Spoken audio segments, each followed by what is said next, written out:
We are in the state of Espírito Santo, Brazil, and the place here is called Pedra Azul. We are in Águia Branca Reservation. This is a place where you get to have contact with the nature. Very good place for you to have back your energy. It feels good. You feel the nature.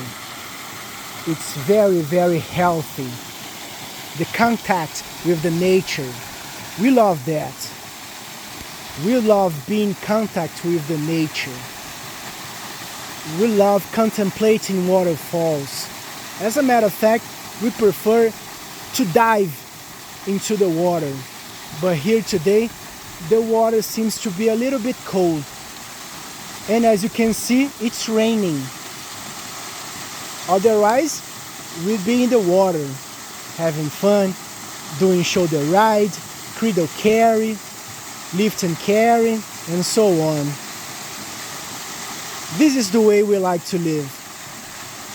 Constant contact with the nature.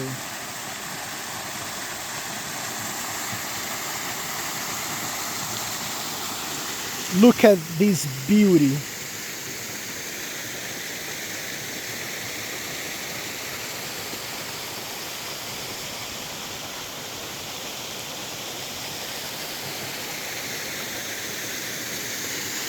It's a beautiful place full of beauties.